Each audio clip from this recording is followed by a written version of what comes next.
இன்னைக்கான mini vlog பார்க்கலாமா? போன ஷார்ட்ஸில் உடம்பு சரியில்லைன்னு சொல்லியிருந்தேன். எவ்வளோ பேர் கமெண்ட்ஸும் டிஎம்மும் பண்ணியிருந்தீங்க. உடம்ப பார்த்துக்கோங்க சிஸ்டர், நீங்கள் நல்லா இருந்தால் தான் பிள்ளைங்கள பார்த்துக்க முடியும் அப்படின்னு. 100% கரெக்டு தான், அது நமக்கே தெரியும். ஆனால் இந்த மாதிரி யாராவது சொல்லி கேட்கும்போது தான் மூளைக்கே ஒசார் வருது. உங்கள் எல்லாருடைய அன்புக்கும் ரொம்ப நன்றி. இப்போ கொஞ்சம் பெட்டராக இருக்கேன். நானே செல்ஃப் கேர் பற்றி நிறைய சொல்லியிருக்கேன், ஃபாலோ பண்ணிட்டும் இருக்கேன். ஆனால் ரெகுலராக பண்ணாத ஒன்று ஃப்ரூட்ஸ் எடுக்கிறது. பிள்ளைங்க கேட்குறாங்க அப்படின்னா உடனே 2 ஆப்பிளை சீவி கொடுப்பேன். அதுவே ஜூஸாக கேட்டால் போட்டு கொடுப்பேன். மாதுளம்பழம்னா அலுப்பு பார்க்காம உட்காந்து மாங்குன்னு உரிச்சு கொடுப்பேன். ஆனால் அதுலேருந்து 2 கைப்பிடி எடுத்து நம்ம சாப்பிடணும்னு சாப்பிட மாட்டேன். என்ன மாதிரி யாரெல்லாம் இருக்கீங்கன்னு சொல்லுங்கள். இனிமேல் ரெகுலராக அதையும் ஃபாலோ பண்ணணும்னு இருக்கேன். அதுவும் உடம்பு சரியில்லாமல் இருக்கும்போது எடுத்த தீர்மானம்.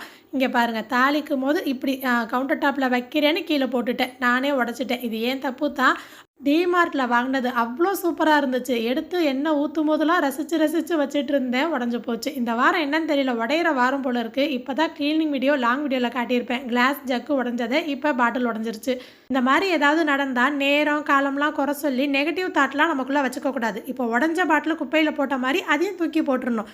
நேற்று 1 மணினா இன்றைக்கும் 1 மணி, நாளைக்கும் 1 மணி வரத்தான் செய்யும். எது நடக்கணுமோ அது நடக்கத்தான் செய்யும். நடக்கிறது நல்லதாக நடக்கணும்னு ப்ரே பண்ணிவிட்டு போயிட்டே இருப்போம். அவ்வளோதான். கரெக்டானு சொல்லுங்கள். நைட்டு சாப்பாட்டு வேலை தான் பண்ணிகிட்டு இருக்கேன். வீட்டில் அரிசி இருக்கா, பருப்பு இருக்கான்னு பார்க்குற மாதிரி, சாப்பாட்டில் ப்ரோட்டீன் இருக்கா, ஃபைபர் இருக்கான்னு பார்த்து செய்ய வேண்டியதாக இருக்குது. ஏன்னா எதில் சத்து இருக்குது, எதில் கெமிக்கல் இருக்குன்னு கண்டுபிடிக்க முடியாத அளவுக்கு உணவுப் பொருள், காய்கறி, பழங்கள் எல்லாமே நமக்கு கிடச்சிட்ருக்கு. ஸோ நம்ம தான் கொஞ்சம் எக்ஸ்ட்ரா கேர் பண்ணி எல்லாமே செய்யணும். அதுக்கு என்ன பண்ணணும்னு நம்ம பெருசாலாம் யோசிக்கவே வேணாம். ரெகுலராக பண்ணுற அதே சமையலில் எக்ஸ்ட்ராவாக ஹெல்த்தியான பொருளை சேர்த்துக்கோங்க. அவ்வளோதான். இன்றைக்கி மசாலா தோசை தான் பிளான் பண்ணியிருந்தேன். சின்ன வெங்காயம் பூண்டு அதிகமாக சேர்த்து தக்காளி மல்லி புதினாலாம் நல்லா வதக்கி சட்னி அரைச்சிட்டேன்.